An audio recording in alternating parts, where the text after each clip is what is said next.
Hi, I really feel like making a video on some revelations I just got today. I just realized today about worship, and yeah, I hope it will bless you. Um, and I was thinking about worship, our worship as a reflection of the original. Like sometimes we see each other's reactions to God, and we like it, and we think that okay, we should respond to God like that, like with that intense worship, with that dance, with that sacrifice, with that mission. And we get inspired by someone else's worship, and we just try to do it, like not fake it, but we really desire to be as passionate about God as they are, and worship just like they do. And it's there is a very good core of it, because we love the way they love God, and we want to love the same way. And we sometimes we fail to recognize that their worship is a response to a bigger worship. Their love is a reflection of a love they experienced. And when we see someone whose reaction to God is attractive, we shouldn't analyze their reaction. We shouldn't follow their reaction. We shouldn't imitate their reaction. We should look at what they experience, what they saw of God, as a result of which they react like that. So it's like there was a time when I was worshiping, and God told me that, okay, you should now shut up, and I'm singing to you. And I thought He would sing a different song, like, I'm singing, holy, holy, you are worthy, you're perfect, there is no one like you. And He would sing back to me, you're a bit dumb, but I still love you. And now He was singing the same song to me, and I was offended. Like, what the heck did you are telling me that I'm perfect and holy and worthy? And I'm like, oh no, it's too much. You crossed the border. And He said that, you thought that you see me better than I see you? You think that your love in any manner greater than mine? You think that you are able to worship? Your worship is only a reaction to my worship to you. You can't love me. You have no idea what's love. You can only reflect the love you experience from me. I am the one who can love. I am love. You don't have your own. You think you can worship me. You can't. Your worship is a mirrored image of my worship, in the best case. And if you see someone worshipping like crazy, they must have received my crazy worship to them. And God was just telling me that, please do me a favor and let me worship you. Do me a favor and do the whole universe a favor and just let me love you. Because relationship with me is not an exchange program, and it's not a deal and not a business. It's not like you bring your worship and I bring my blessings. It's not an exchange, even if you experience it like that. It's like I'm pouring out my love on you just because, whether you reflect it or not. You will reflect it actually if you receive it, because it's automatic. When the light shines on a mirror, it will shine back the light, you know. If someone stands in front of a mirror, it is automatic that the person's image will be shown in the mirror. So it's undoubtedly it's gonna happen, but it's not a point. The point is that I love you.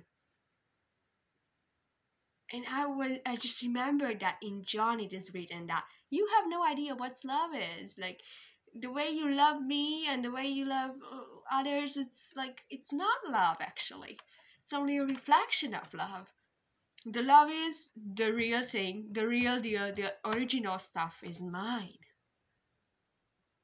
And sometimes we long for a fruit, we long for a reaction, we long to be passionate, we long to sacrifice our lives, but we never experienced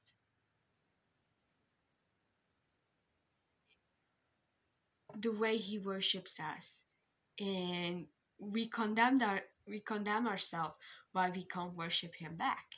But it's just the way it is. Like you can't. You don't have your own worship. You don't have your own song. It's always him who loves first. And it's like a rain that is falling on good and evil. And it's the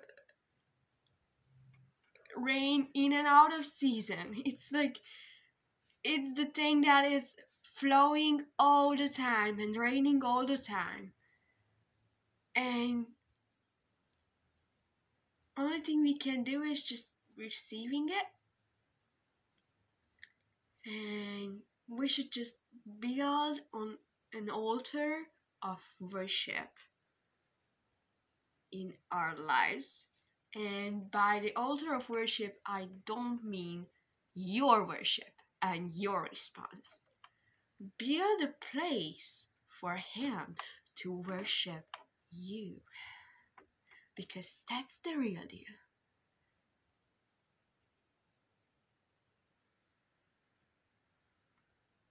That's the point of it all.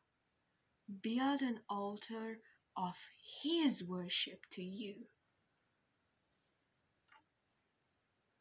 And watch what happens, but but after that it won't even matter. We look at Mary of Bethany and we think, oh, that was cool, like pouring out everything on Jesus' feet. I really want to love Jesus like that. But we don't think about what she got to respond like that. Like, and Jesus just refers to it in one sentence, that those who are forgiven much love much. And that's the key. She has experienced the love so crazy that she responded like that automatically. And when we see responses to God that are attractive to us, we should drop everything and go to the source and just let him worship us. And sometimes when I go to spend time with God and I don't really feel like worshiping and my mind is not there and I feel so guilty that I can't even love him and so on, and he just tells me that it's absolutely legitimate that you can't love me. Like, it's always a response to my love. So just stay here and let me love on you. Actually, that's the whole point of our relationship. It's not an exchange program. I want to love on you no matter what. And if you reflect any of it, let it be, but I don't even care about that part. I only care about the part that is mine, that me pouring out all my love on you. And I used to have a vision of worship uh, when in the center of the whole universe there is the throne, and all the galaxies and all the stardust and all the little creatures are attracted to this core that was the throne, and the one sitting on the throne, and everything was centered around it, and everything was in the attraction of this core, and everything gathered around him to worship him. And it was an amazing revelation, and I loved it, like gathering around him and sense the attraction, and shouting praises, as you can see many times in the psalms, that let the whole creation worship him, let everything that has breath praise him, and let us come to him and sing his praises and things like that. And it was glorious, this picture, and God told me today that there is an even truer picture of worship. There is something that triumphs that understanding of worship. And I was like, okay, what's that? And I saw God as a mother, not like a mother that, holds the baby like in the most, you know, idealistic way and smiles pretty, but she was absolutely natural. She was lost in holding the baby and just singing lullabies to the baby, and just talking baby language, and just holding and dancing with this little baby and singing songs, and the whole universe was in his arm, in her arms, in his arms, whatever, in her arms, and she was just singing to this baby a very childish song. Uh, she was singing "Peter Patter goes the rain, boom boom goes the thunder." That was the song. And yes, she was just holding and talking to this baby and holding it close, and then dancing with it. And it's like when you leave a mother with a baby alone for a while, and then you just come back and they do something weird. I don't know whether you experience that, but because it's just between them, and they both enjoy it. But it makes no sense. It's just an expression of love between them. And the baby is like absolutely helpless and enjoys the love, and that's all. And that was God. This woman, this absolutely ordinary woman, holding the whole universe in his arms and just singing to this whole creation, not just the whole creation, even beyond that, like everything was in his arms, like even the last cockroach was in his arms and he was singing to it.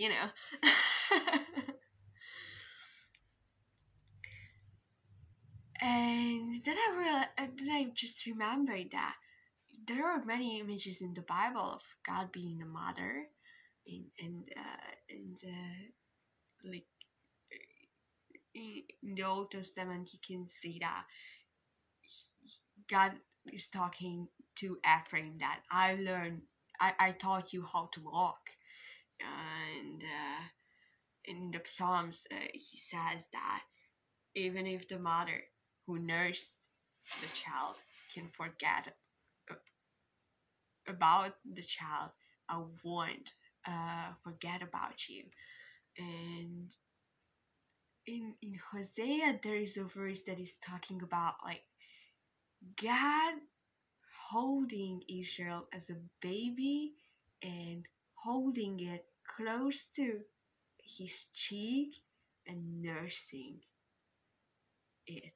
And I was like, wow, that's exactly what I saw.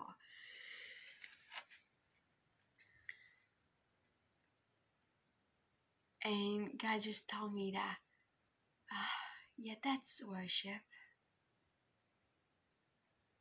You think when you come to the throne, it is the worship. No, no. The worship is what I've started. You think when you all gather around us, I mean the Trinity, if you gather around us, that's the real deal. That's the worship. But we were gathering around you before we created you. We were singing songs about you before you even came to life. The Bible says that you've forgotten the rock from which you're caught and the God who birthed you. Wow. So that that's it. He's our mother. I've never had an image about God as a mother, so I think it's fun.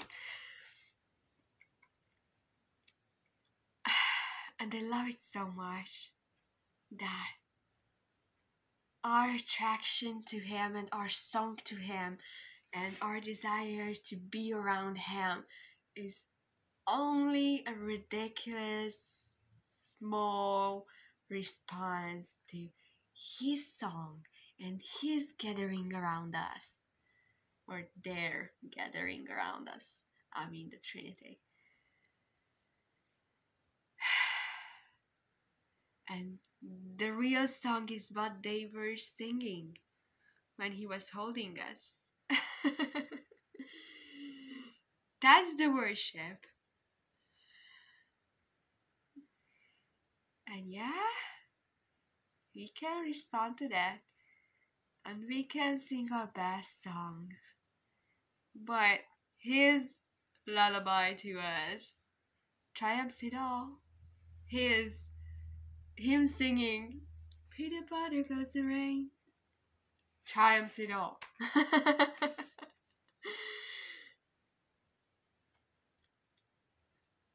Yeah.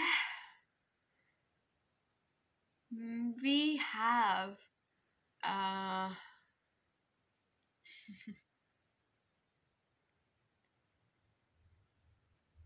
umbrellas made of lies to prevent this forever falling rain of love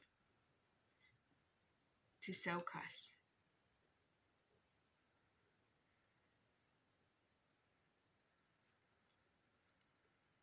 We made these lies to exclude ourselves.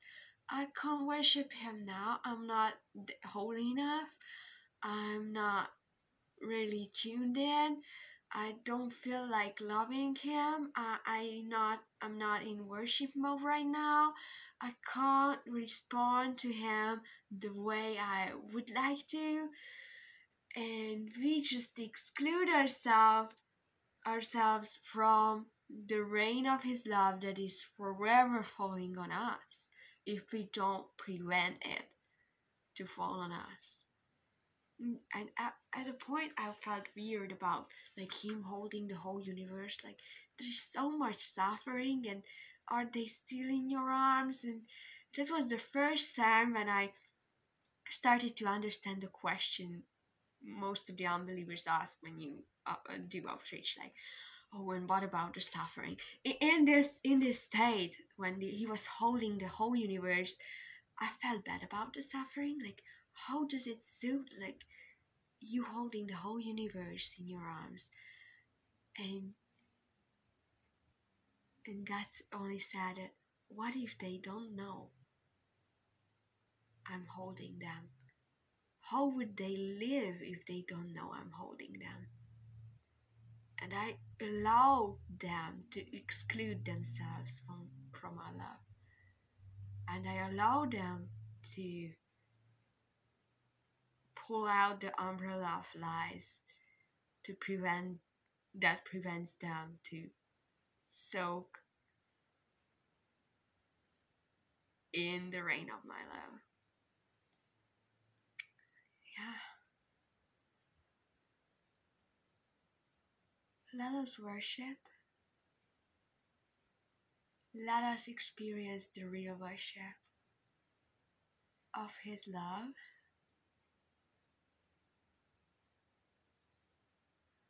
and just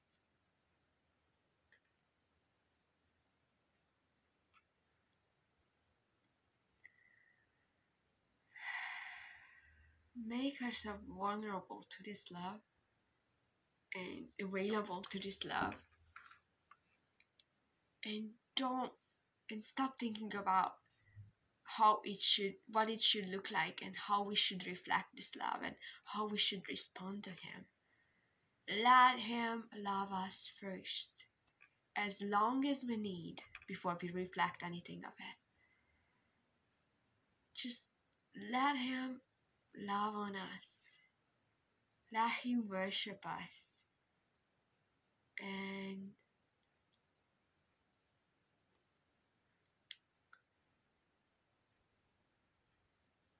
put away our umbrellas and get soaking wet.